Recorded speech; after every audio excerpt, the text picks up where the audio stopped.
नमस्कार दोस्तों, सहारा इंडिया से भुगतान प्राप्ति हेतु अब एक ही रास्ता बचता है, वह है आंदोलन। विगत 3 दिन से है जो अभयदेव शुक्ला जी ऑल इंडिया जन आंदोलन संघर्ष नया मोर्चा के जो राष्ट्रीय अध्यक्ष व संस्थापक हैं तथा नीरज शर्मा जी जो राष्ट्रीय महासचिव हैं, इनके द्वारा सहारा इंडिया के निवेशकों के भुगतान दिलाने हेतु संघर्ष कर रहे हैं। आज ठंड के मौसम में माता बहनें, सहारा इंडिया के निवेशक, सहारा की फील्ड वर्कर सभी लोग दिल्ली पहुँचे हैं, आंदोलन कर रहे हैं और करना भी चाहिए, क्योंकि सुप्रीम कोर्ट की न्याय व्यवस्था धूमिल हो चुकी है। अभी प्रशांत भूषण जो सर्वोच्च न्यायालय के अधिवक्ता हैं, उन्हीं ने खुलासा किया किस तरह के पैसे खाकर न्यायाधीश जजमेंट सुनाते हैं। तो यह तो बात स्पष्ट हो गई कि अब हम लोगों के पास आंदोलन का रास्ता बचता है। सभी लोगों से निवेदन है कि इस संगठन से जुड़ें और दिल्ली पहुँचें यदि आपको भुगतान चाहिए है, क्योंकि चाहे पल्स हो, साईं प्रसाद हो, ये धीरे धीरे भारत सरकार पैसा आपका हजम कर जाएगी यदि आप लोग सभी लोग संगठित न हुए। हम लोगों का कर्तव्य है कि शुक्ला जी, शर्मा जी के नेतृत्व में हम अपनी है जो लड़ाई आगे बढ़ाएं और भुगतान प्राप्त करें, क्योंकि ओपी श्रीवास्तव है जो सहारा इंडिया की, यह महाठग आदमी है।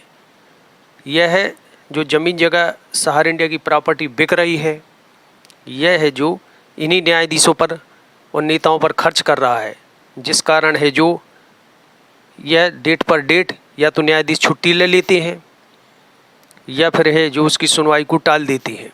यह एक प्लानिंग के तहत किया जा रहा है।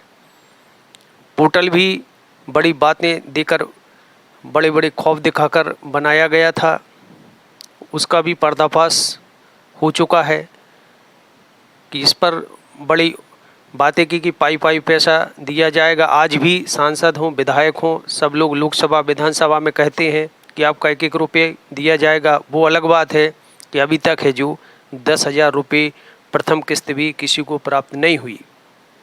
ये लोग हैं जो एक प्लानिंग के तहत काम किया गया।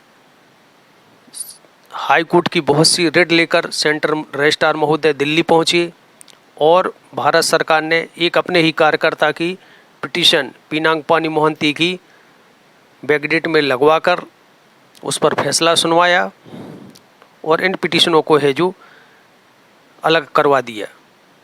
यह बात भी स्पष्ट है, क्योंकि जबलपुर हो, हाई कोर्ट हो, या बहुत सी पिटीशनों के कंटेम्प्ट के आदेश गए हुए थे और ये ओपी श्रीवास्तव को लगता था कि ऐसा ना हो कि न्यायालय फिर से कोई गंभीर फैसला सुना दे और 15% ब्याज सहित पैसा ना देना पड़े। तो इन्होंने एक षड्यंत्र के तहत काम किया, एक अपने ही कार्यकर्ताओं को उसमें है जो जोड़ा और उसकी याचिका पर फैसला सुनाते हुए 5,000 करोड़ रुपये रिलीज कराए गए, जिसका भुगतान अभी तक नहीं किया गया। लेकिन दुर्भाग्य की बात है कि आज जब कानून अपना काम नहीं करेगा, संविधान कहाँ बचा, लोकतंत्र खतरे में है, कोई सुनने वाला है नहीं और धीरे धीरे है जो इसी तरह चाहे एजेंट हों चाहे निवेशक हों आत्महत्या करते जाएंगे। अब एक ही रास्ता बचता है, आंदोलन। और आंदोलन है जो सरकार कुछ व्यक्तियों से को तो डरा देगी, लेकिन जब यह संख्या बहुल्य होगी, जिस प्रकार किसान आंदोलन हुआ था, अगर इस तरह का एक विशाल आंदोलन होगा तभी हमारी बात सुनी जाएगी। ये व्यक्ति बहुत संघर्ष कर रहे हैं, इनको नमस्कार करता हूँ कि आप लोग सहारा इंडिया से जमाकर्ताओं के भुगतान हेतु निरंतर संघर्ष कर रहे हैं और जमाकर्ताओं के भुगतान दिलाने हेतु आप सतत प्रयत्नशील हैं। हम लोग आपके साथ हैं, हम लोग भी आपसे जुड़ना चाहते हैं, लेकिन हम लोगों को जानकारी का अभाव है। तो आप इस विषय में ग्रुप पर जानकारी दें ताकि हम लोग हैं जो हज़ारों की संख्या में आपका सहयोग कर सकें, पहुंच सकें, क्योंकि हम लोगों का भी पैसा फंसा हुआ है।